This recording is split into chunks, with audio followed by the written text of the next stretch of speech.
Հայաստանը իրավական պետություն է, ուստի Հայաստանում ընտրակեղծարարության էջը փակված է։ Խորհրդարանում լրագրողների հետ ճեպազրույցում արձանագրեց քաղաքացիական պայմանագիր խմբակցության քարտուղար Արթուր Հովհաննիսյանը, անդրադառնալով ռուսաստանցի գործարար Սամվել Կարապետյանի ուժեղ Հայաստանի անդամների հետ կապված հակակոռուպցիոն կոմիտեում քննվող քրեական վարույթին, որը վերաբերում է ընտրակաշառք տալուն եւ ստանալուն։ Նրա խոսքով, ով կփորձի այդ ճանապարհով գնալ, հանդիպելու է օրենքի ուժին։ Իրավապահ մարմիններն աշխատում են, ես այս իմաստով չեմ կարող որևէ մեկնաբանություն անել, իմ մեկնաբանությունը զուտ քաղաքական կարող է լինել,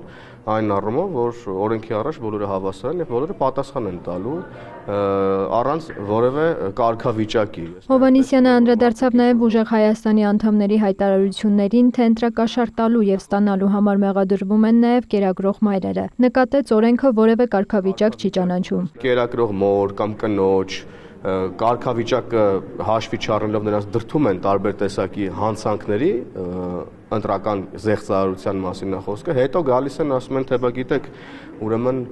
կերակրող մայրեր եւ նրանց ձերբակալեցին։ Հայաստանում ընտրակաշառքներով հնարավոր չէ ազդել ընտրությունների վրա, դա թույլ չեն տվել եւ թույլ չեն տալու, ընդգծեց Հովհաննիսյանը։ Արդյոք կառավարող ուժը ընտրակաշառքների վերաբերյալ ուժեղ Հայաստանի հետ կապված այս իրադարձությունները օգտագործելու է, որպեսզի կենտրոնական ընտրական հանձնաժողովը չգրանցի այդ ուժին, պատգամավորը պարզաբանեց։ Ընտրակաշառք բաժանում են ուժեղ Հայաստանի ներկայացուցիչները, բայց մենք ենք հող նախապատրաստում։ Հայաստանի Հանրապետությունում շինծու գործերի դարաշրջանը վաղուց փակված է, կան ձայնագրություններ, կան օպերատիվ տվյալներ, որոնք հրապարակվում են պատե առիթներով եւ ուրեմն մնացածը իրավական տիրույթում է, եթե ինչ-որ մեկը հող է նախապատրաստում, որ ուժեղ Հայաստան կուսակցությունը չգրանցվի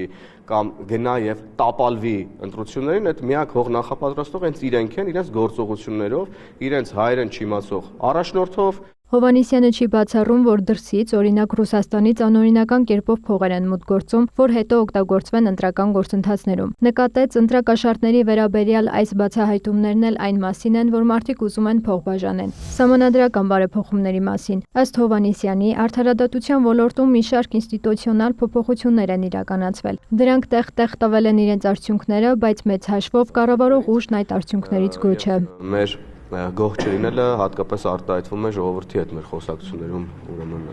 ունեցած տպավորություններից եւ դրա համար կարծում ենք, որ նոր սահմանադրության մեջ պետք է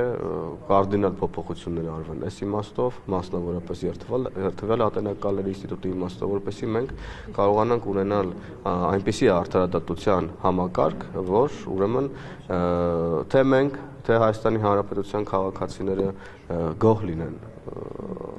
գործընթացներից արդարադատության ոլորտում տեղի ունեցող։ Իսկ ինչ ուղիղ կապ կա սահմանադրության եւ դատաիրավական համակարգի միջև, նա պատասխանեց. դատաիրավական համակարգում խորքային փոփոխությունները հնարավոր է անել նոր սահմանադրությունում նոր մոտեցումներ ամրագրելու միջոցով։ Հովհաննիսյանի խոսքով վերջին շրջանում հանդիպումները քաղաքացիների հետ ամենատարբեր համայնքներում խոսում են դրա մասին, որ արդարադատության համակարգը չի գոհացնում նաեւ ժողովրդին։ Դատական համակարգը կարիք ունի գործիքների եւ ինստիտուցիոնալ փոփոխությունների։ Մերի Խաչատրյան, Հովհաննես Քյոսյան, լուրեր։